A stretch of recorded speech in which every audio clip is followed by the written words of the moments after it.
Que eu vejo muito, né, nesse segmento, né, de educação, de palestras, de imersões, de cursos, de workshops, etc., a gente vê muito as pessoas falarem em método, né? Uhum. E aí, quando comecei a entrar nesse mundo e comecei a entender um pouco as coisas, né?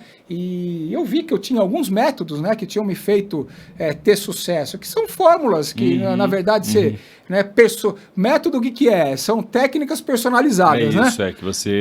resumidamente é isso, né? Que de alguma forma você implantou, testou e validou. É isso aí. Né? E método sem validação também é devaneio, né? É que nem sonho sem ação, né? É só devaneio, né? Ou só marketing, né? Vira marketing. Exatamente, puro, né? Que tem muito, né? Sim.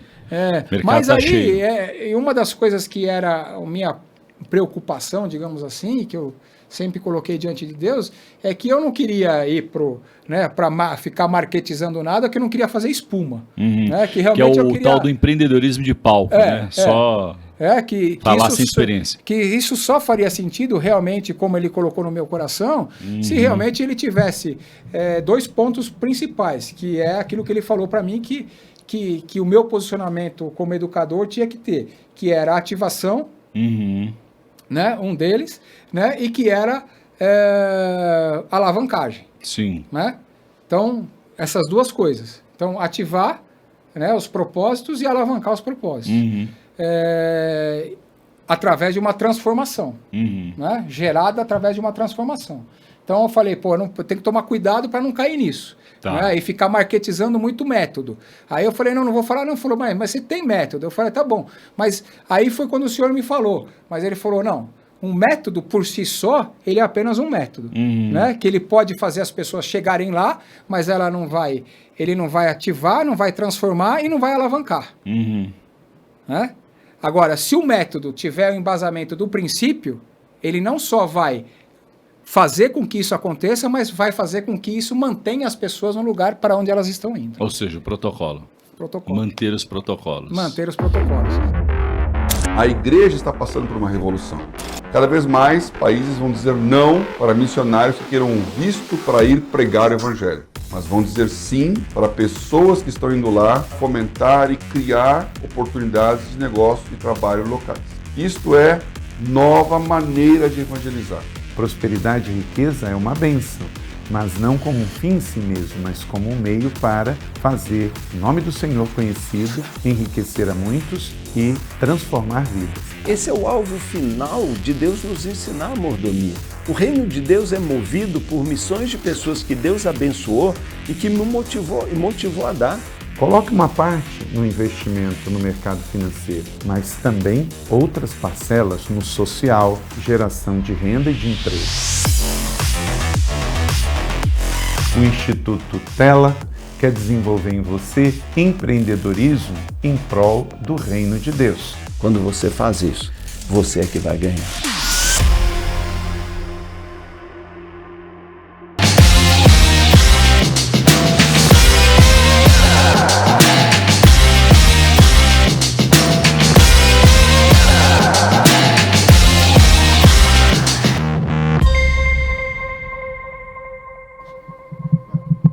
Bem-vindos a mais um podcast do Tela Negócios e Missões, onde a gente se encontra para falar sobre cosmovisão bíblica acerca do mundo de negócios, mordomia financeira e de carreira, e o podcast do Tela, onde a gente recebe convidados para contar as suas histórias inspiradoras, provocativas, e hoje a gente tem um faixa preta aí do segmento de imobiliário e também educador. Bem-vindo, Hermínio Bonoldi. Obrigado, Edu.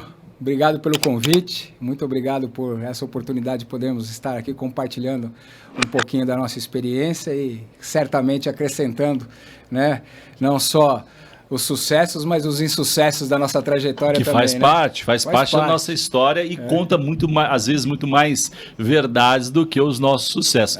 Mas eu esqueci alguma coisa com relação às suas credenciais aqui? Não, na verdade, acho que você colocou as minhas credenciais como função e como atribuição, né? Mas eu gostaria de realmente poder me apresentar quem eu sou. Então fique à vontade. Então, meu nome é Hermínio Bonoldi, como você já discorreu. Mas quem eu sou? Eu sou filho e servo do Deus Altíssimo, imagem e semelhança dele, esposo da Luciene, pai da Giovana, e hoje eu cumpro o meu propósito nessa terra através da função e atribuição como empresário no ramo do segmento da construção civil, do ramo imobiliário, e mais algumas outras funções aí, múltiplas empresas e negócios que a gente tem também.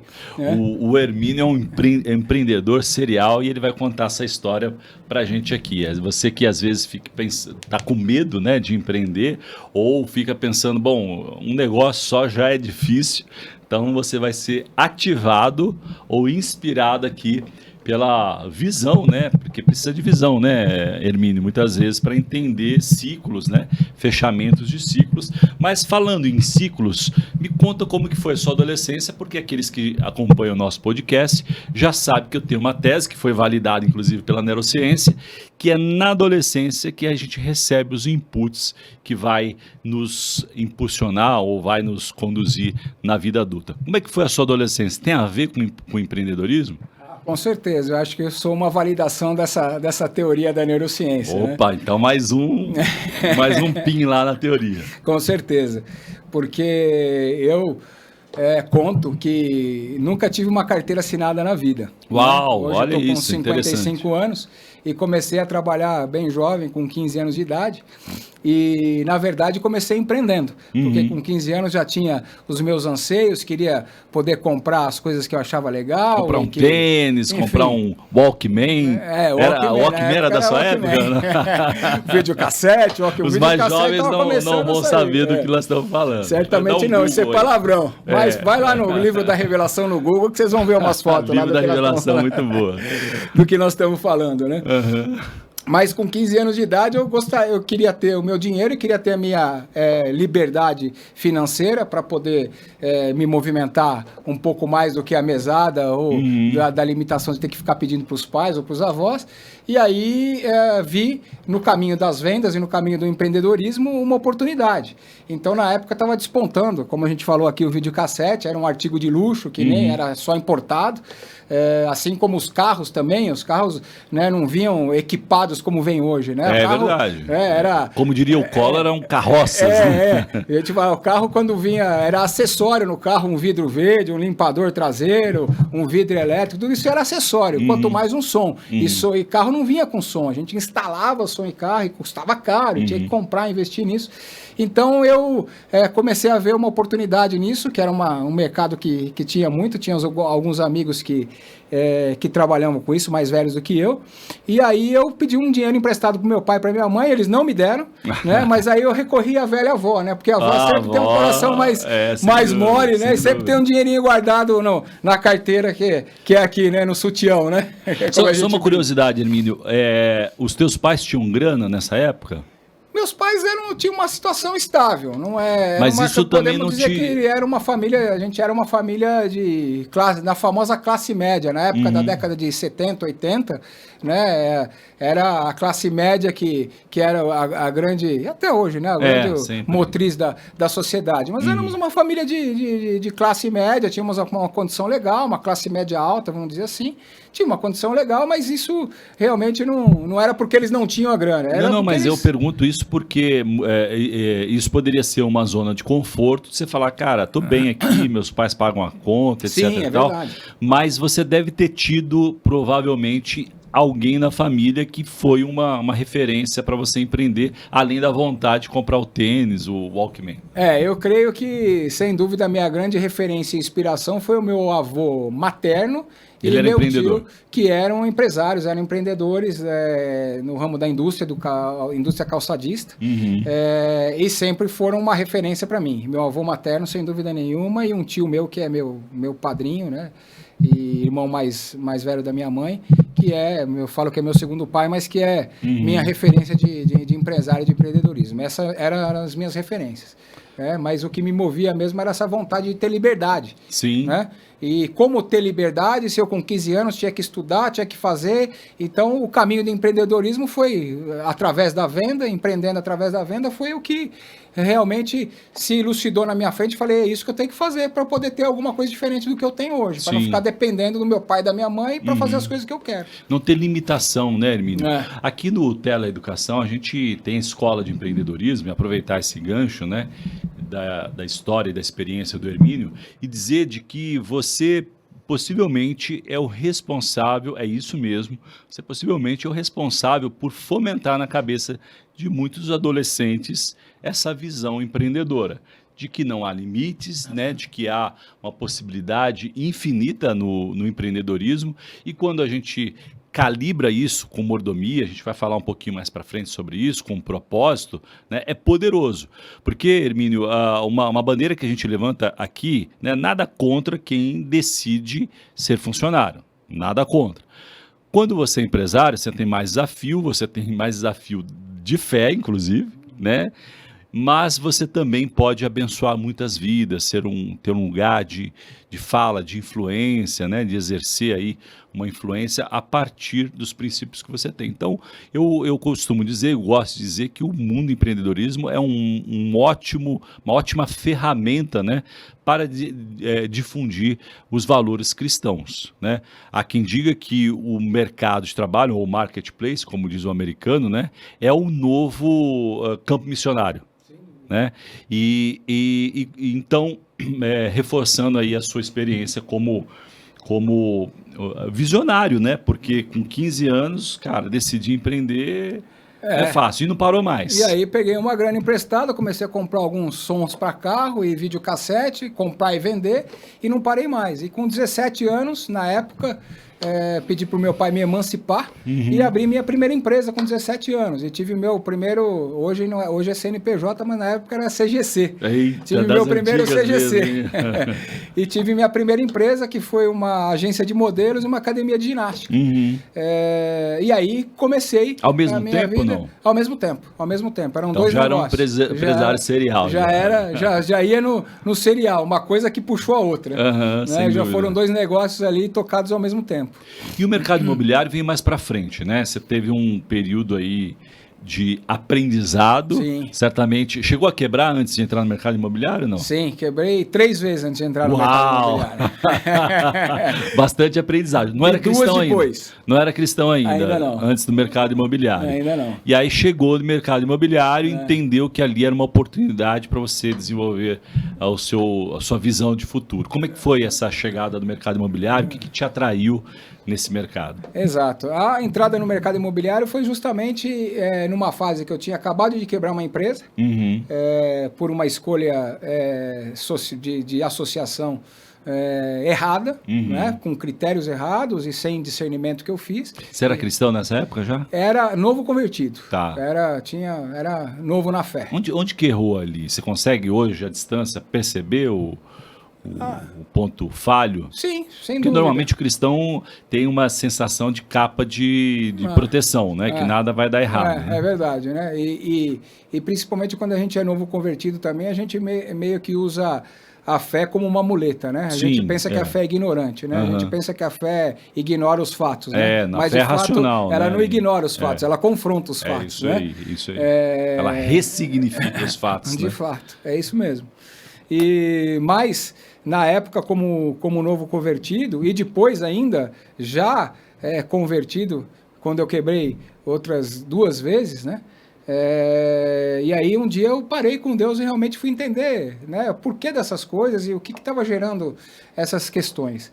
E das vezes que eu quebrei, uma foi por inexperiência, 2, aliás, por inexperiência, por não ter competência para tocar o negócio, outra por não ter estrutura e planejamento financeiro suficiente, estratégia para tocar o negócio, mas as outras 3 que foram mais enfáticas, e uma delas era nessa época que eu entrei no mercado imobiliário, foi por me associar com pessoas erradas. Né? E eu aprendi, uma das coisas que eu aprendi com Deus é que associações geram transferência. Sim, né? sim. É aliança, né? Na verdade, exato, né? Exato. Essa é a palavra que eu ia usar agora. É o princípio da aliança. E ela gera transferência. E é mais ou menos como você entrar no elevador, né? Ela te leva para cima, ela te leva para baixo. Né? E eu entendi, e buscando realmente esse discernimento diante de Deus, que eu estava me associando com as pessoas e nessa época, nessa empresa que eu tinha acabado de quebrar antes de entrar no mercado imobiliário, eram pessoas cristãs, que inclusive eram pastores da igreja que eu tinha me convertido e que eu estava frequentando. Né? E aí foi um baque muito grande, mas que me fez aprender uma série de coisas no decorrer do caminho. E eu aprendi que o fato das credenciais que a pessoa carrega e da história que ela tem não balizam e não lastreiam um fator de decisão para uma associação ou para uma relação de aliança. Então, basicamente, eu aprendi com Deus que o quê? Que nós não podemos tomar uma decisão em nos aliançarmos com alguém através da história dessa pessoa. Ou seja, dos feitos. Dos feitos dessa pessoa e da história como um todo. Né? Porque quando a gente começa a analisar e crivar o nosso fator de decisão em cima da história, nós vamos entender que história bonita, história triste, história boa ou bacana, todo mundo tem. Todo mundo tem, né? Verdade. E que história é história. Né? E que, como falava minha velha avó, toda história tem 3 versões, né? A de um, a de outro e a verdadeira. Né? E a verdadeira só Deus de fato sabe. Né? Porque às vezes a pessoa, ao falar da sua história, não é que nem algumas sim, de maneira intencional e manipulam a versão da história, mas outras até de maneira não intencional. Por quê? Porque a história já passou e às vezes as referências dos detalhes daquilo que passou acabam se perdendo no decorrer do tempo e etc. E são detalhes que não são colocados, que não são contados, que fazem todo um contexto fazer sentido ou não. Né? E quando você se envolve com a história da pessoa, você está envolvido com aquela história e não com a essência da pessoa, com de fato com o que ela é. E às vezes a história ela impacta a nossa emoção, né? 100%. E limita a nossa razão. Você acha que faltou, e às vezes também falta uma visão do mundo espiritual acerca da validação? Você acha que faltou mais oração, caminhar mais junto, entender menos os feitos e mais a pessoa? Sem dúvida nenhuma, sem dúvida nenhuma. Faltou maturidade e realmente um posicionamento de discernimento e entender aí aquilo que eu te falei, né? A gente tem que se envolver e avaliar, né, no sentido ajustado da palavra, né? Não no sentido de julgamento, mas no sentido de discernimento, o coração da pessoa. Sim. Né? E não a história da pessoa, porque aí muitas vezes, Deus ministrou no meu coração exatamente isso, né? Por que muitas vezes a gente vê pessoas envolvidas com outras pessoas, até em relação de aliança, etc., e hoje é uma palavra que está muito em moda, né? Elas falando, estou passando por um relacionamento abusivo, né?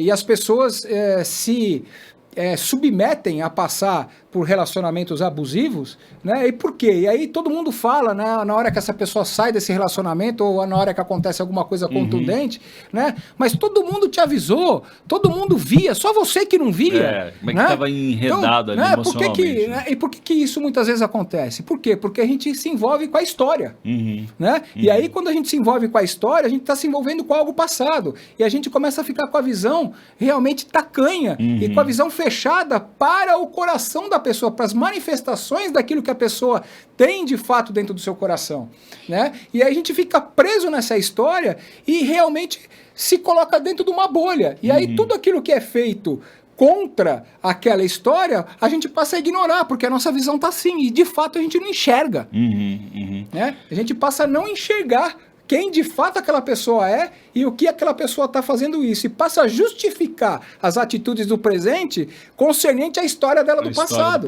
E aí a gente fica cego realmente e passa a se submeter a uma relação que muitas vezes não é saudável. Né? E no meu caso, nas sociedades que eu escolhi, foram realmente trajetórias muito pautadas nessa questão que eu estou contando para você, né? De escolher e de me envolver com as pessoas pela história delas, né? E não provar e entender o coração. Você acha que faltou tempo aí para depurar, né, essa questão da emoção e ter um pouco mais de racionalidade para enxergar o coração? Ou seja, enxergar o coração leva tempo? Sem dúvida. E aí, muitas vezes, o senso de urgência de fazer o negócio, da oportunidade, ela deixa a gente vendido, né? Exatamente. Eu quero citar uma experiência que eu tive, e para você comentar também sobre essa questão, mas eu tive várias lojas físicas, né? O velho mundo offline, né? Hoje eu atuo no mundo online.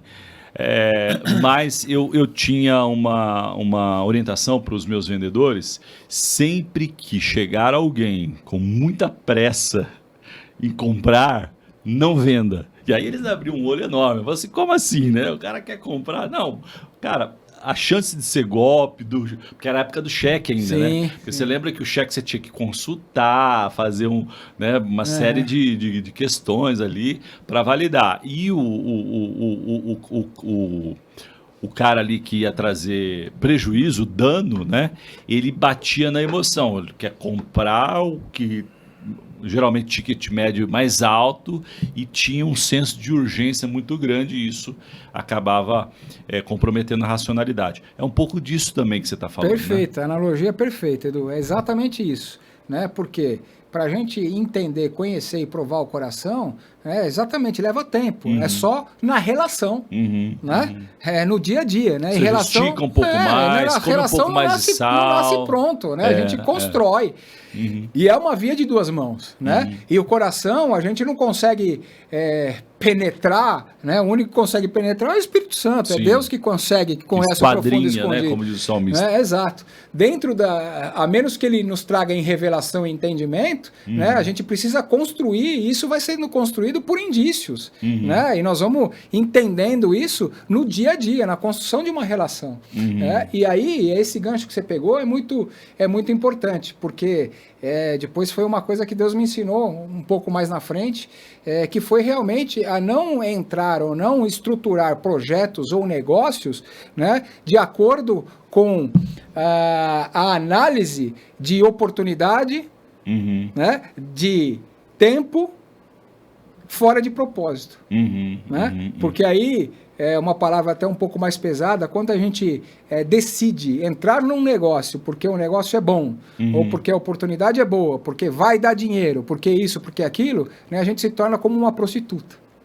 Ou seja, a gente realmente negocia o nosso propósito. Negocia. Né? Isso, a gente não perigo, entende se aquilo é propósito e passa a fazer o negócio pelo dinheiro. Né?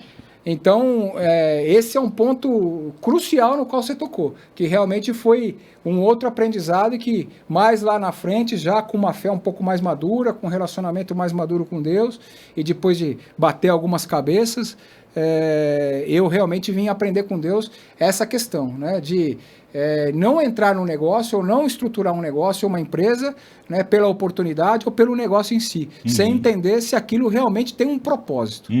Né? Sem dúvida.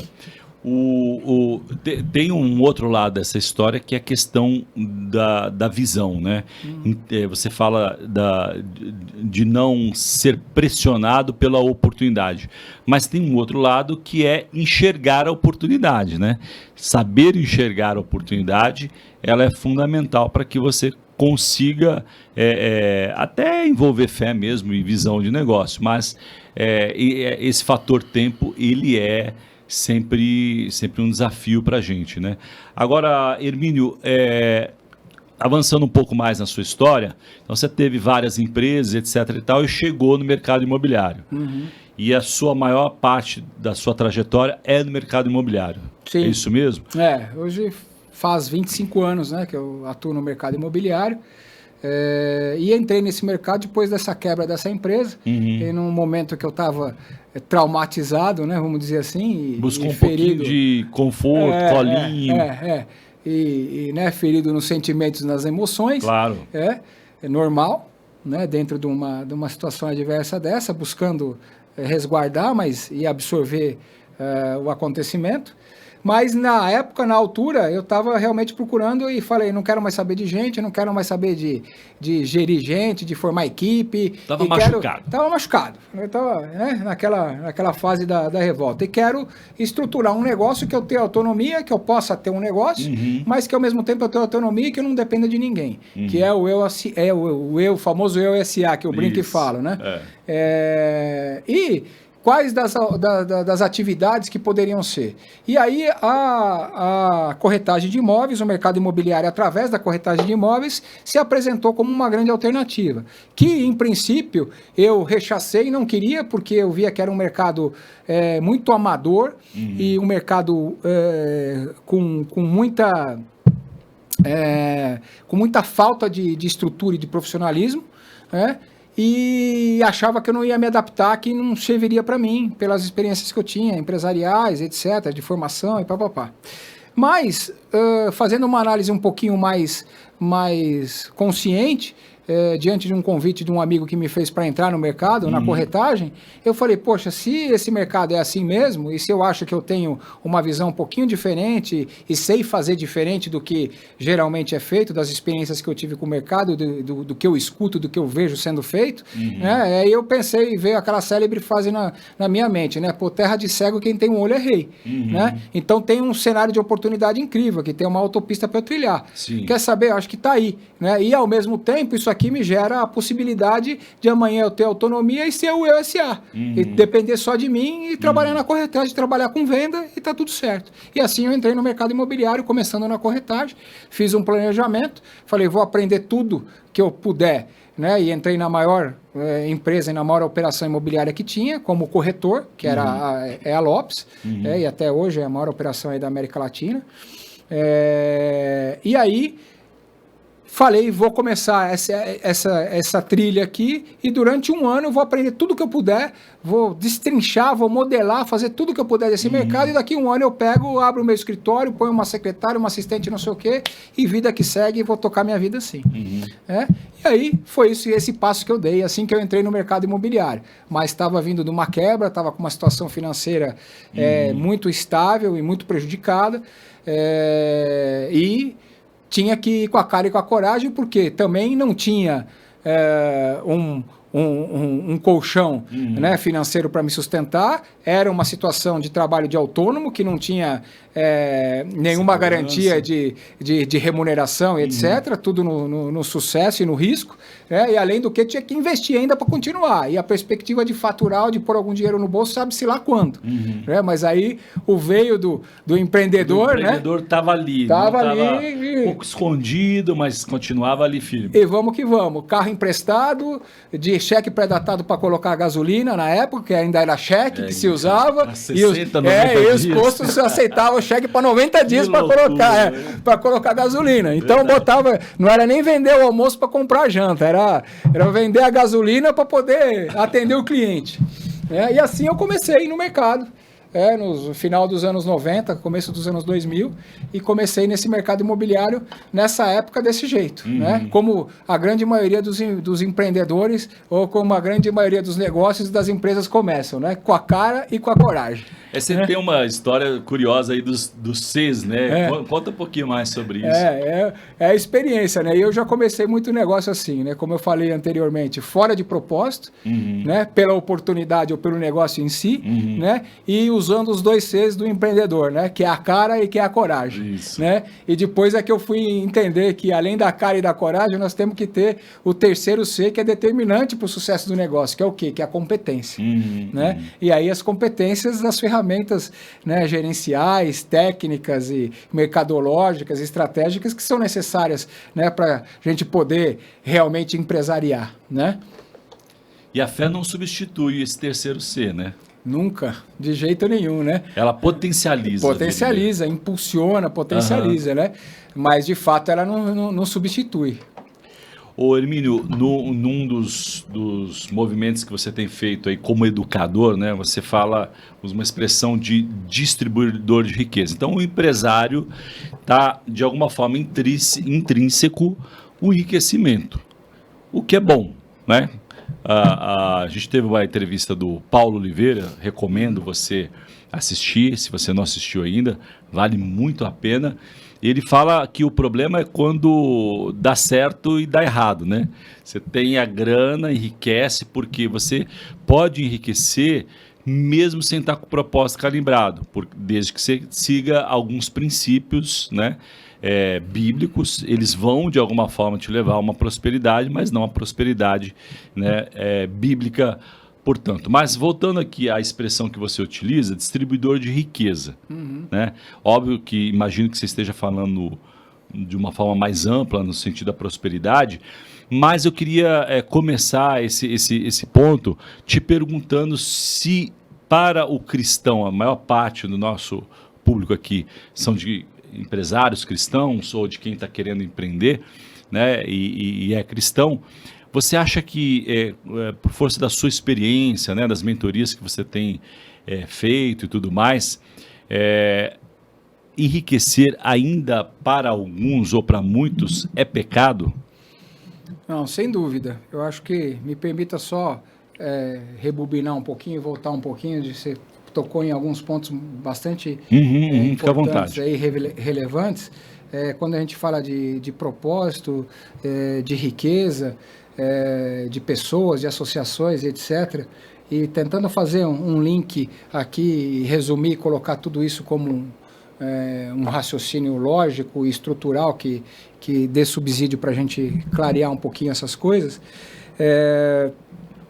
Entendo que, primeira coisa, como eu falei para você, nós fazermos alguma coisa fora de propósito é o primeiro passo para o erro. Né? E o primeiro passo para dar ruim, né? Na linguagem mais coloquial, né? Atual.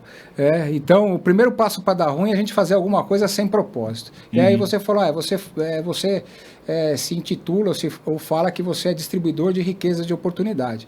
Por quê? Porque, na verdade, eu entendi na minha caminhada que esse era o meu propósito. Entendi. Né? Então, quando eu entendi com Deus que o meu propósito é distribuir riquezas e oportunidades,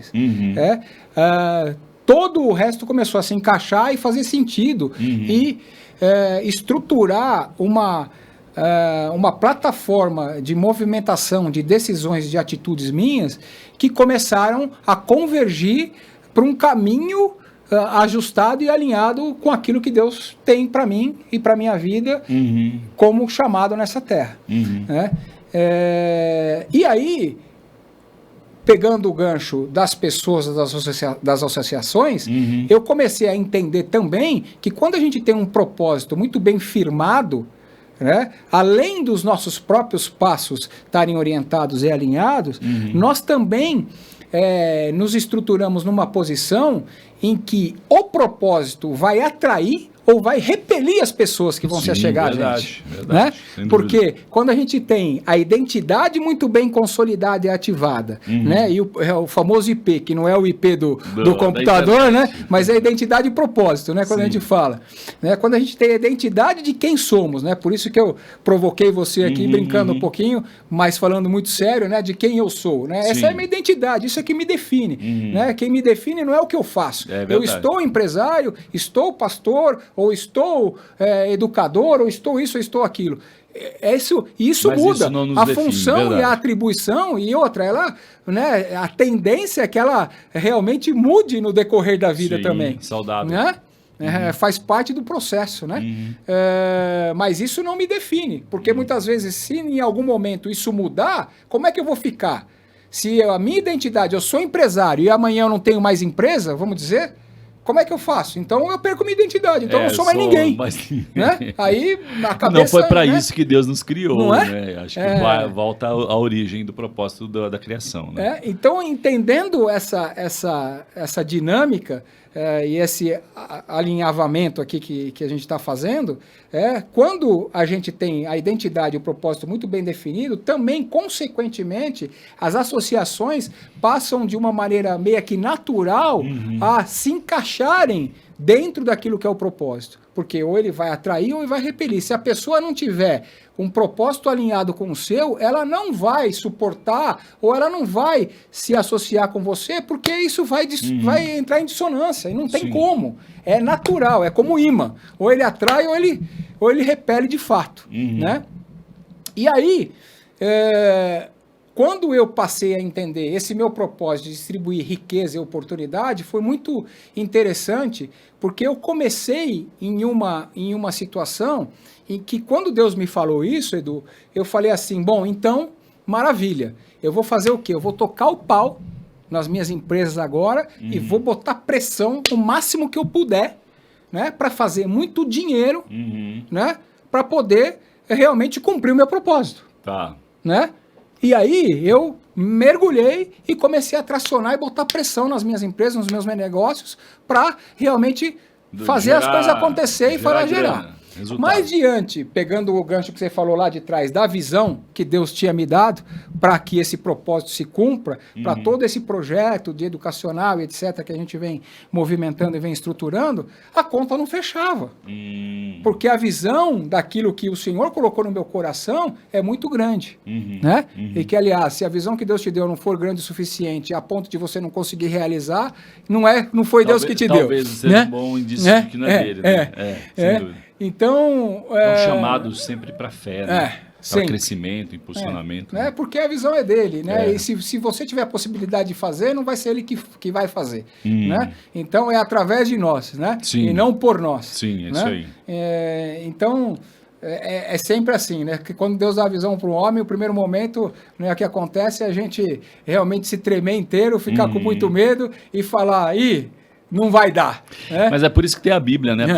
Para nos incentivar, né? Com tantos testemunhos, exemplos, né? Exatamente. E aí, dentro desse contexto, eu comecei a trilhar esse caminho na minha vida. Até um dia, né, em que eu falava para Deus, eu falei, Senhor, mas por mais, hoje, né, eu estou desempenhando como empresário atividade de incorporação e construção. Né? Estou também em outros múltiplos negócios dentro do ecossistema que permeia e que orbita dentro do segmento imobiliário, como intermediação, prestação de serviço, facilities, enfim, alguns outros negócios.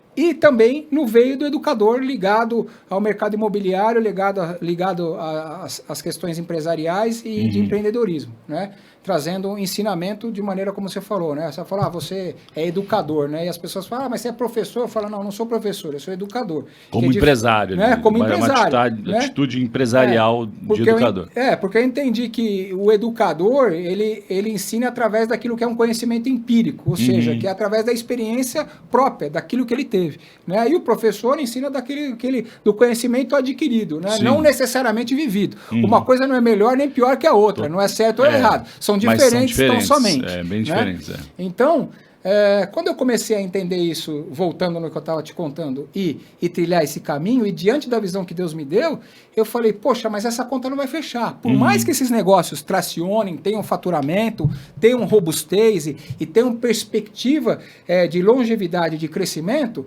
a visão é muito maior. Né? E como é que isso vai ser? Né? E continuei exercendo fé, trabalhando, botando pressão e etc., até um dia que isso começou a me angustiar. Puxa. Né?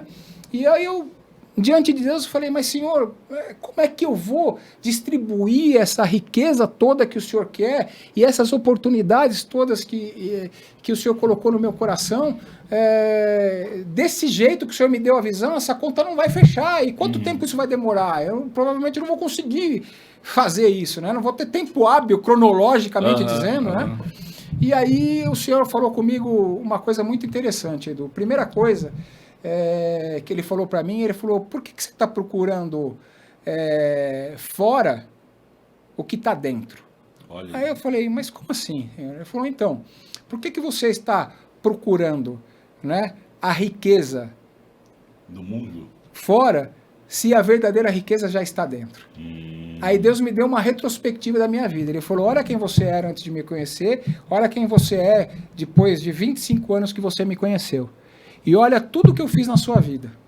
Né? Aí ele começou a me mostrar a minha vida pessoal, a minha família, né, os meus negócios, o ministério e tudo aquilo que ele fez na minha vida. Ou seja, passou um filme ali, o do antes e depois. Aí ele virou e perguntou para mim, você quer a maior riqueza que essa? Aí ele falou, é isso que eu quero que você distribua. Olha que interessante. E aí, olha... inclui a riqueza, mas não é só ela. Eu vou chegar nisso, olha que interessante. Aí ele falou, é isso que eu quero que você... A distribuição de riqueza é isso. Certo? Então, entenda o seguinte, que você distribuir a riqueza, certo? É que vai gerar as oportunidades, inclusive de dinheiro. Não é consequência, né? Não é o dinheiro que vai gerar a riqueza, é a riqueza que vai gerar o dinheiro. Interessante. E aí ele falou para mim que eu tinha que entender qual era o propósito. E que o propósito eu não podia inventar. Que era um propósito que tinha que ser genuíno dele. E que isso tinha que ser extraído realmente do coração dele. Foi quando ele me deu esse entendimento, esse discernimento. E dentro disso ele falou, olha, aprenda o seguinte, você tem um propósito, não um negócio. Mas você faz negócios com o propósito que você carrega. Isso, de alguma forma, se transforma na sua missão, né? Que é o que mistura tudo, né? Como a gente pode falar, chamado, ou missão, o propósito, né? As coisas meio que se embaralham. São distintas, são diferentes, mas meio que a gente pode trazer para um resumo disso. Ali, né? Se acomodam dentro dessa esfera toda. E, entendendo isso, ele também quebrou um paradigma, indo no ponto central da tua pergunta, ele falou por quê? Porque realmente ainda muitos, né, não conseguem lidar com aspectos da riqueza e do dinheiro. Tá bom. E confundem as coisas. E buscam errado, né, para subsidiar outras, assim como você estava fazendo. Achando que o distribuir riqueza era simplesmente distribuir dinheiro. Não, dinheiro é uma das vertentes que se encaixa dentro de uma vida de prosperidade e de riqueza. Sim, sem dúvida. Porque ele está dentro de um contexto de terra e de mundo que a gente vive, no qual ele é uma energia de troca. Sim. Né? Então aí foi quando ele me explicou também o significado do dinheiro. Né? Que ele falou para mim, dinheiro é energia de troca. Né? No qual ele... Não é um fim em si mesmo, né? Não é um fim em si mesmo. Né? No qual você tem que fazer, ou seja, quanto mais as energias você colocar, mais ele vai ser gerado e mais troca você vai fazer. E com isso, mais oportunidades você vai gerar e mais pessoas serão alcançadas. Então, foi quando ele me ensinou a questão do propósito, do dinheiro e da riqueza. Né? E sem dúvida nenhuma, eu vejo muitas pessoas ainda até hoje, né, com uma relação muito distorcida na relação com o dinheiro, né? Achando que realmente o dinheiro ele é maldito. Né? Através até de uma cultura, né? Você vê que as pessoas ainda... muitas cultural, vezes, sem dúvida. Quando as pessoas têm o dinheiro, até aqueles que têm, muitas vezes, ou são escravizados pelo dinheiro, ou não gostam nem de mostrar que tem o dinheiro. É verdade. Porque se sentem culpados de ter o dinheiro. Existe uma relação de culpa, né? De com culpa. O dinheiro aí, né? De que culpa. É colocado, talvez, pelo diabo mesmo, porque o dinheiro usado da forma correta, ele é uma ferramenta poderosa para impulsionar, para gerar valor para as famílias, né? Exatamente. Como um todo. Exatamente. Então esse é um ponto muito importante de a gente tocar e realmente trazer a elucidação e a instrução, porque de fato e de verdade, quando você fica sem energia de troca, como é que você vai distribuir ou como é que você vai transbordar na vida das pessoas? Então, se a gente entende isso, a gente entende que também o dinheiro faz parte do plano, faz parte do processo. Ele tem que estar inserido dentro do contexto. Né? E que aqui nessa energia de troca que é estabelecida através do dinheiro na Terra, se a gente não tiver, a gente vai se limitar dentro da nossa trajetória, dentro da nossa carreira e do nosso propósito. Ou vai para um extremo de religiosidade, né? De pobreza, voto de pobreza, ou de isso não é para mim, né? E aí a gente entra dentro do contexto do quê? De novo, de escravidão do próprio dinheiro. Verdade. Porque o dinheiro vira o senhor. Numa outra vertente extrema, mas ele passa a ser o senhor do mesmo jeito. Tanto né? quanto tem muito, quanto A escassez, né? É verdade. Né? Ele vira senhor dos mesmos jeitos e a relação fica distorcida. Sem dúvida Né? nenhuma. É verdade. E aí o que acontece? O reino não se expande, o propósito não se cumpre, o chamado não se estabelece. Verdade, né? E a gente não cumpre o propósito que a gente tinha que cumprir daquilo que Deus confiou em nossas mãos. Né? Você falando dessa sua experiência, né, com essa visão distorcida, depois alinhada pelo Espírito Santo, me fez lembrar um texto que eu gosto bastante de Coríntios, que diz que com a mesma consolação que nós somos consolados, nós devemos consolar o nosso próximo. Né? Então hoje você tem propriedade, porque você foi tratado com essa visão. Sim. E foi daí que surgiu a ideia da mentoria, Hermínio? Sem dúvida. Esse veio nesse tratar de Deus comigo,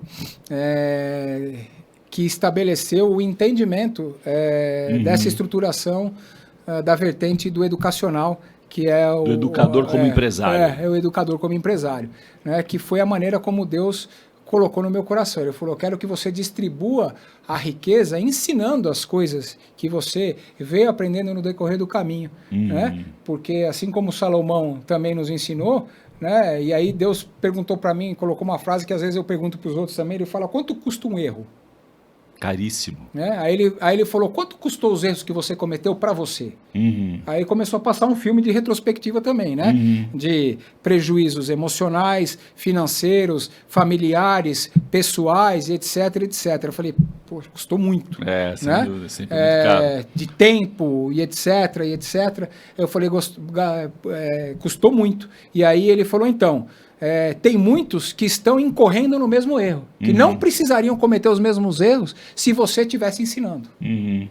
Se você estivesse abrindo a sua boca e ensinando aquilo que você passou. Que de alguma forma é o seu testemunho, né? Sim, exatamente. Né? Então, como Salomão nos ensinou, né, é obrigação nossa, né, nós ensinarmos os outros através, né, dos nossos erros e dos nossos acertos. Sim, inclusive as outras gerações que vêm em seguida, né, para que eles não precisam passar pelas mesmas coisas que nós passamos. Né? E eu entendo que isso realmente é o que faz do reino de Deus algo tão maravilhoso, né? Essa questão do compartilhamento de nós como membros de um mesmo corpo, né? Não precisarmos, né, seguir as trajetórias que outros já foram à frente e seguiram, né? Para poder atalhar o tempo e para ganhar tempo, para não perder tempo. Sem né? dúvida. E aí, né, eu acredito muito nisso, que biblicamente o ensino ele tem uma vertente de cuidado, né, e também de empoderamento. Sim. Porque quando você pega todas as palavras de Jesus, elas te levam a enxergar aquilo que, né, os apóstolos tinham dificuldade, às vezes, de entender algumas parábolas de Jesus, porque ele falava de algo que era uma ampliação de visão. É verdade. Né? É verdade. E Jesus ali funcionando mais ou menos como um mentor. Dentro desse contexto, Hermínio, surge então o que você chama de protocolo imobiliário, porque você tem uma experiência larga, vasta, né? Acho que faltou a gente dizer que você saiu ali do intraempreendedorismo e chegou ao topo ali da carreira executiva e depois entrou para o mercado de real estate, né? Estamos fazendo um breve resuminho aí da carreira dentro desse mercado imobiliário. Na época entrei, comecei a trabalhar como corretor dentro da maior imobiliária que tinha, que era a Lopes, que até hoje como eu falei, a maior operação aí da América Latina. Fiz uma carreira que tinha sido planejada para fazer de 1 ano, intraempreendendo, né, como autônomo, mas assumindo posições, inclusive depois de 1 ano e meio como diretor executivo. Tive uma atitude de dono, né? Cabeça de dono, então.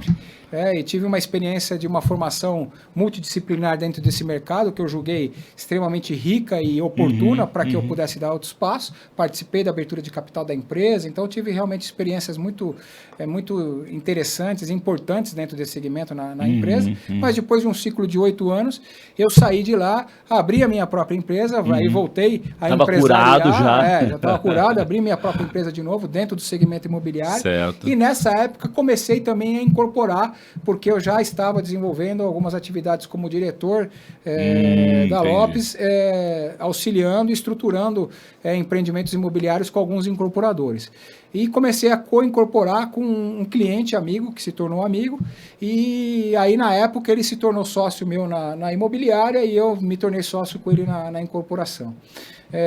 Um pouquinho depois disso, depois de 3, 4 anos, a operação se estruturou e se consolidou, e nós pegamos ainda aí uma oportunidade no mercado que estava borbulhando com a abertura de capitais, de incorporadoras, construtoras, inclusive de imobiliárias. Surfou a onda boa. Peguei um finalzinho da onda aí e nós tivemos uma oferta de uma outra grande operação imobiliária que concorria com a Lopes, que era a Brasil Brokers, que hoje infelizmente se findou, mas que vieram e fizeram uma proposta para comprar nossa operação. Nós vendemos a nossa operação imobiliária para a Brasil Brokers e continuei só na vertente da incorporação. Até que 2, 3 anos depois, de novo surgiu uma oportunidade para vir para a intermediação de novo. Porque na época, quando eu saí do intraempreendedorismo da Lopes e fui abrir minha operação, o plano era trazer a Remax, a operação que é a maior operação imobiliária do mundo, para o Brasil, e nós estávamos envolvido para fazer isso acontecer, e acabou não acontecendo porque o nosso sócio, que era de Portugal, que ia vir, acabou abrindo, porque em 2008 o mercado imobiliário explodiu no mundo e começou pela Europa e Portugal, e na época que a gente estava para assinar o contrato com a matriz nos Estados Unidos da Remax, aconteceu tudo isso e ele resolveu não vir, e como nós não entendíamos do negócio de franquia, mas sim de mercado imobiliário, nós resolvemos recuar. Mas aí o grupo que trouxe a Remax para o Brasil em 2013 veio me abordar, porque me conhecia do mercado, etc. E eles já tinham consolidado e implantado a operação no Brasil e queriam fazer a expansão de uma maneira estratégica. E aí queriam um sócio que fosse também um sócio legal. Então você entrou como sócio, não como... entrei como sócio, aí fizemos um acordo, mas aí olhando naquilo que você falou, né, do coração. Aí nessa fase, nós ficamos uns 6 ou 7 meses tomando café e se conhecendo. Provando o coração do outro. Aprendizado aí, né? Aprende com os erros dos outros para economizar dor e prejuízo financeiro. Foram 6, 7 meses aí de café. Eu sempre bem, o café é o melhor aliado do conhecimento do coração. Boa. E aí até que nós, depois de 6, 7 meses, nós apertamos a mão e eu fiquei sócio da Remax Brasil, e nós desenvolvemos aí um projeto muito bacana e que me deu uma outra perspectiva também dentro desse mercado, porque abriu realmente as cortinas para a internacionalização dos negócios, né, da operação imobiliária, que já era uma coisa que eu tinha estudado lá quando eu ia trazer a Remax, mas que eu não tive a oportunidade de viver, porque acabei não trazendo, eu abri uma operação local. Mas no final foi melhor, né? E que no final acabou convergindo para que se cumprisse de alguma forma, né? Sim. E aí eu tive essa experiência também, continuamos com a incorporadora, mas eu operacionalmente fiquei na operação imobiliária na Remax. E aí depois, lá na frente, 2017, 2018, os planos mudaram de novo, a visão estratégica da Remax mudou entre nós ali, os acionistas da operação, e a operação de incorporação estava demandando muito, porque ela estava numa crescente, porque também nós pegamos uma segmentação dentro do primeiro imóvel, dentro do segmento do Minha Casa Minha Vida, e na época estava muito bom, porque estava sendo muito subsidiado pelo governo, etc. E aí eu acabei vendendo minha participação na Remax e voltei só para a incorporação. E assim estou até hoje, mas hoje já dentro de uma outra fase em que, como incorporador, construtor, a gente também criou um ecossistema em volta, e hoje eu estou num outro momento em que eu também estou na outra fase do empresário, né? Em que eu saí da operação e estou na fase estratégica apenas como conselheiro da operação. É o quarto C aí. É o quarto ciclo. Agora aí, já né? não só com a cara e a coragem, com competência e adicionando um quarto C. É isso aí. E hoje estou me dedicando realmente a a estruturação do veio do educacional, como a gente estava seguindo até aqui. Que é o protocolo Que é o protocolo imobiliário dentre outros, né? O guarda-chuva desse projeto, ele envolve alguns protocolos que foram, né, aí tem a ver, né, com a experiência, com a educação empírica, né, que é o protocolo. Né? E um pouco de marketing, naturalmente. Lógico, né? Faz parte, né? Faz parte da competência aprendida, isso aí, né? Verdade, isso aí. Boa. E aí, dentro desse contexto, eu vim desenvolvendo metodologias com o conhecimento empírico, mas agregado com aquilo que veio de trajetória diante de Deus. Como assim, Hermínio? De uma maneira muito... Porque eu vejo muito, né, nesse segmento, né, de educação, de palestras, de imersões, de cursos, de workshops, etc., a gente vê muito as pessoas falarem em método, né? E aí quando eu comecei a entrar nesse mundo e comecei a entender um pouco as coisas, né? E eu vi que eu tinha alguns métodos, né, que tinham me feito ter sucesso, que são fórmulas que, na verdade, né, método o que é? São técnicas personalizadas, né? Isso, que você... resumidamente é isso, né? Que de alguma forma você implantou, testou e validou. É isso aí. Né? E método sem validação também é devaneio, né? É que nem sonho sem ação, né? É só devaneio, né? Ou só marketing, né? Vira marketing. Exatamente, puro, né? Que tem muito, né? Sim. Mas aí, cheio. uma das coisas que era a minha preocupação, digamos assim, que eu sempre coloquei diante de Deus, é que eu não queria ir para ficar marketizando nada, que eu não queria fazer espuma. Né? Que realmente é o tal do empreendedorismo de palco, né? Só falar sem experiência. Que isso só faria sentido realmente, como ele colocou no meu coração, se realmente ele tivesse 2 pontos principais, que é aquilo que ele falou para mim, que o meu posicionamento como educador tinha que ter, que era a ativação, né, um deles, né, e que era alavancagem. Sim. Né? Então, essas 2 coisas. Então, ativar, né, os propósitos e alavancar os propósitos. Através de uma transformação, né, gerada através de uma transformação. Então, eu falei, eu tenho que tomar cuidado para não cair nisso. Né, e ficar marketizando muito método. Aí eu falei, não vou falar, não. Falou, mas você tem método? Eu falei, tá bom. Mas aí foi quando o senhor me falou. Mas ele falou, não, um método por si só, ele é apenas um método. Né? Que ele pode fazer as pessoas chegarem lá, mas ele não vai ativar, não vai transformar e não vai alavancar. Né?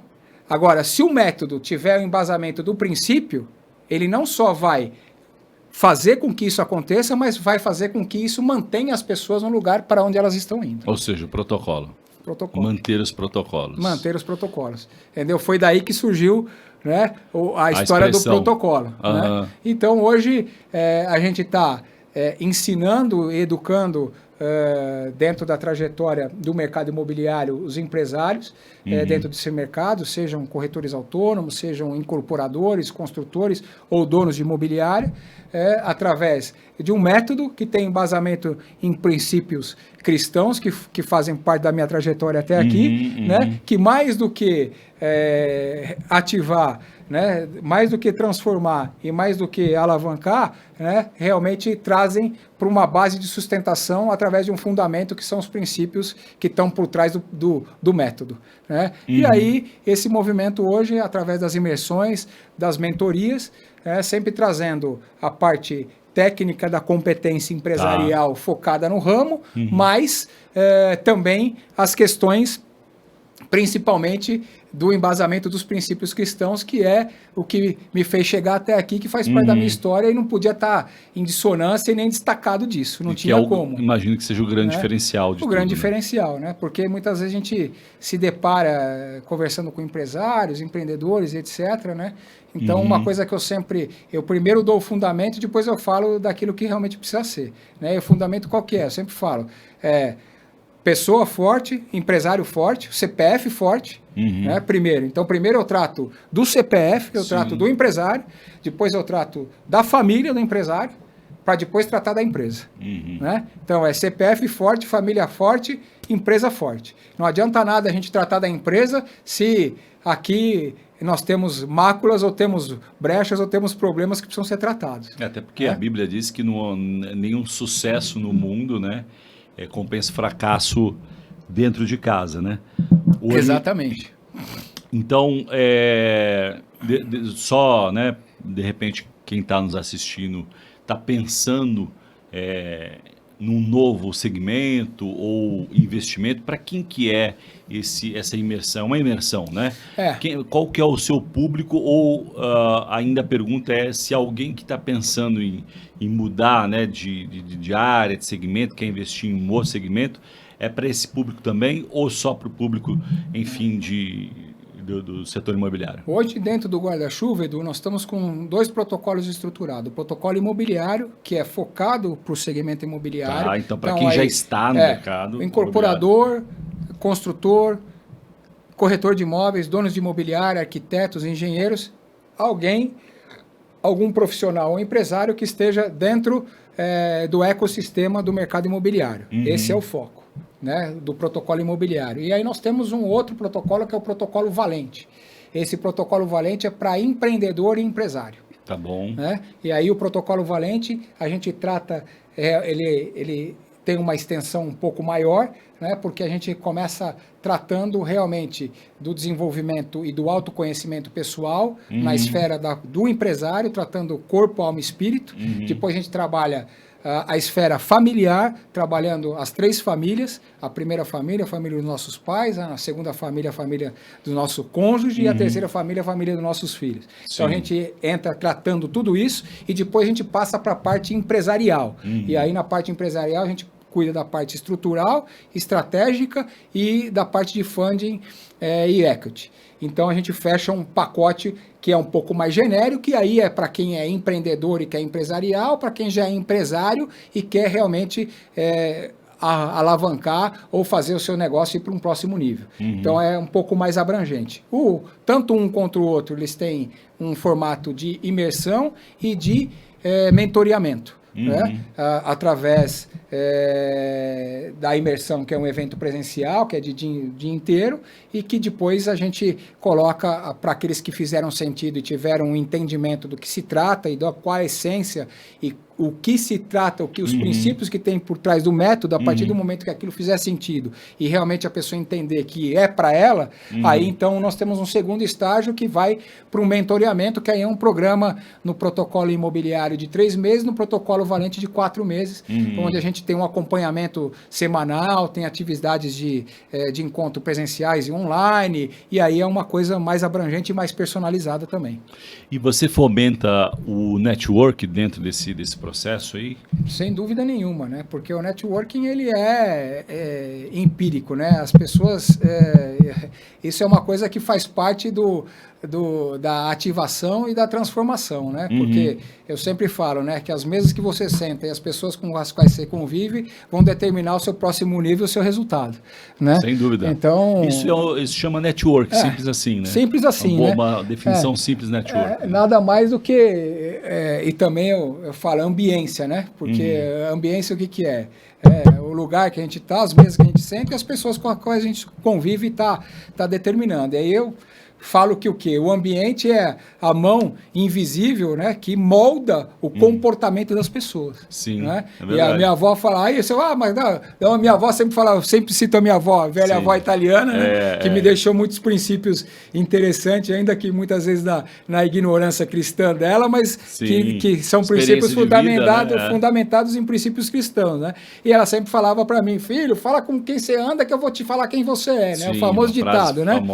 Famoso ditado que é popular, que tem um princípio bíblico, né? As más companhias corrompem os bons costumes, né? É isso aí. Então, está diretamente ligado, sem dúvida nenhuma, né? Existe uma influência direta e de suma importância e relevância, né? As pessoas com quem a gente convive e as mesas que a gente senta, né? Então, esses ambientes, eles são propícios realmente para uma integração e para um networking que fazem toda a diferença no dia a dia, né? Porque você tem um alinhamento de propósito, você tem um alinhamento de negócio e você tem um alinhamento de princípio. Então, vira um network de qualidade, de fato. Né? Porque as pessoas falam muito fazer network por network.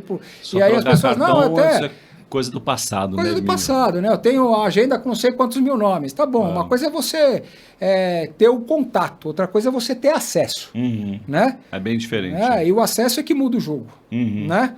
Eu posso ter contato, posso ter o teu contato no meu telefone, mas se eu não tiver acesso a você, nada vai ser acrescentado na minha vida ou na sua vida através do nosso contato, né? A gente tem que ter realmente acesso. E bom. é interessante essa coisa de network, né? Que as pessoas me perguntam muito também. Ah, mas eu não sei fazer network, né? O que é network, né? Eu tenho dificuldade. Eu falei, gente, pelo amor de Deus, se complica muito as coisas, né? Eu falei, então, e networking ele tem que ser sim intencional, Sim. né? Mas e às vezes as pessoas confundem essa intencionalidade do networking, né, com interesse, né, ou com o lado pejorativo da intencionalidade, né, no sentido de ser explorador ou de ser interesseiro, né? E aí, eu entendendo um pouco isso, me surgiu uma explicação muito simples, né, para o network. Como é que eu faço o network? Eu então faço assim, né? Você começa fazendo network através da conexão. E a melhor maneira de você se conectar com alguém é servir alguém. Muito boa então você a observação. Comece a servir. Você não sabe como abordar ou como se conectar com uma pessoa, sirva ela. Você está sentado numa palestra, numa imersão do lado de alguém, ou você está numa mesa do lado de alguém, você vai levantar para buscar uma água, para buscar, em vez de você buscar só para você, busque para ela. Verdade, né? E traga água para ela, fala, fui lá buscar uma água, trouxe uma para você, pronto, você já criou um ponto de conexão e já serviu aquela pessoa. Perfeito. Certo? Perfeito. A partir do momento que você serviu, você faça o quê? Se torne interessado. Né? Nessa pessoa. Não despeje, não começa a falar Não um monte de coisa. dela, Porque né? eu faço isso, porque eu faço aquilo. Se torne interessado né? Na pessoa. Não naquilo que ela tem, né? Mas na pessoa. Né? E você se tornando interessado e servindo ela, o que vai acontecer? Você vai se tornar interessante. Verdade. Um bom trocadilho. Quando aí. você serviu Sem dúvida. né, e se interessou pela pessoa, você vai se tornar interessante para ela. Pronto, o network está feito. Né, e aí você gerou o acesso. E isso tudo muda o jogo. Porque hoje eu vejo nos meus mentorados e nas turmas aí de imersão e etc. Eu mesmo, hoje tenho sociedade em 2 operações com mentorados meus. Olha que legal. E tem mentorados fazendo negócios entre si, sociedades, parcerias comerciais, empresariais, que surgiram dali. Às vezes é de um café, de uma água trocada. Entendeu? Que as coisas acontecem. Tem até relacionamento afetivo que surgiu dentro casamento, da história. O servir gera casamento. A gente teve aqui no podcast Tela o Marcos, que acabou se transformando num amigo também. E ele tem um testemunho, uma história bem interessante sobre essa questão do network, né? Então ele diz que ele, ali por uma crença limitante, ele se sentia de alguma forma limitado, mas ele aprendeu rápido, né? Modelando Jesus, que servir era suficiente. Então ele começou a circular em mesas, né? Em ambientes onde ele sentia prazer em servir as pessoas. E algumas vezes ele nem falava do que ele fazia. E o final dessa história, ele foi colocado perante grandes empresários e grandes oportunidades. E ele falou assim, cara, e cada vez que eu servia, eu me alegrava tanto que eu até esquecia de dar o meu cartão, né, de fazer a minha propaganda. E hoje, Deus colocou ele numa condição bem interessante de uma aceleradora para impulsionar negócios de impacto social. Olha que legal. Né? E parte dos investidores dessa aceleradora vem desse network que ele fomentou através do serviço. Então, o quanto é poderoso essa visão de servir. Jesus já disse, né? Maior é o que serve. É o que serve. É isso mesmo. Muito bom, muito bom. Muito legal, muito bom. Top, é isso mesmo. Hermínio, nós estamos caminhando para o final aqui e como eu faço com alguns convidados, te pedir aí para a nossa audiência, olhar diretamente para a nossa audiência. A gente tem 2 tipos de público aqui, né? Então, como a gente falou aqui no meio da conversa, aquele que está na dúvida, na iminência de empreender ou de transicionar um negócio, né? Ou decidir se ele vai empreender ou se ele vai virar CLT. E temos já o empresário estabelecido que muitas vezes prescinde ali de uma calibragem, para usar uma expressão menos ácida, né? Menos forte. Ele precisa calibrar o coração e a visão. Que conselhos você poderia dar a partir das suas experiências, né? Dos seus acertos e também dos seus perrengues, dos seus erros que, como dissemos aqui, às vezes ensina muito mais. Sem dúvida. Eu creio que para o jovem que está buscando um caminho de ajuste de alinhamento dentro da sua caminhada de empreendedor ou de empresário, não sabe se fica no CLT, não sabe se empreende, etc. Algo que Deus me ensinou é o seguinte, Ele nos chamou como cabeça e não como cauda. Então, sem dúvida nenhuma, para mim é muito claro, e é o aconselhamento que eu te dou, que o caminho do empreendedorismo é um caminho que você deve trilhar. Mas você vai perguntar para mim, Hermínio, então vai ser todo mundo empreendedor, vai ser todo mundo empresário, o que vai acontecer? Óbvio que existe ciclo de vida, né, etapas, ciclos e estações pelos quais a gente passa. Né, e que se a gente entender que essa roda gira, né, e que ela é retroalimentada, né, pelo tempo, a gente vai entender que nunca vai ser dessa maneira. Né, mas a partir do momento que a gente tem a visão, a gente vai buscar o caminho e vai fazer isso acontecer. E sem dúvida nenhuma, é o caminho aonde, através do empreendedorismo, você como cristão, sim, pode alcançar e entender um chamado, né, de evangelização e de missão através da tua vida. Mas como fazer isso se hoje eu estou entrando ainda, estou começando a minha carreira ou estou dentro do CLT? Uma das coisas que eu sempre aconselho os jovens que estão numa transição de carreira ou que querem empreender é que faça uso do intraempreendedorismo, como nós estávamos falando agora. Né? Ou seja, empresaria, empreenda dentro do negócio do outro, no CNPJ do outro. Né? Estabeleça uma meta, um prazo, né? Sem dúvida nenhuma, né? Faça um planejamento dentro da transição que você quer fazer, né? E não só se utilize dos 2 primeiros Cs, da cara e da coragem, mas obtenha o terceiro C, que é o C da competência, através da oportunidade que você está fazendo, que você está tendo de trabalhar numa outra empresa. Né? Então, use o princípio de Deus. Quando Jesus falou assim, né, para o seu discípulo, você fez só aquilo que eu te mandei? E aí depois ele termina e fala, servo inútil e infiel. Né?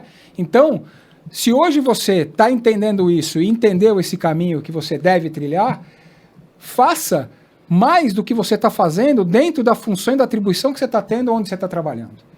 Busque caminhos, sirva mais, faça além, né? Trabalhe mais, dê mais, se dedique mais. Né? Sempre tem mais a ser feito. E com isso você vai estar gerando a retroalimentação de uma dinâmica verdadeiramente cristã, né? Sendo fiel e fazendo mais do que o que Deus te concedeu a fazer, agregando valor na empresa que você está e, ao mesmo tempo, fazendo uma faculdade de empresarização e de empreendedorismo que nenhuma faculdade, didaticamente ou tecnicamente, lhe daria o conhecimento que você vai adquirir como fazendo dentro daquilo que você está fazendo. Então, busque interagir com outros departamentos que não são da tua alçada, tente servir os outros departamentos, tente entender qual a dor dos outros departamentos, tente entender quais são os desafios desses outros departamentos, da liderança, como é que as coisas se engrenam, por que pergunte, né? Fale menos e escute mais e aprenda a aprender através de perguntas, né? Que é uma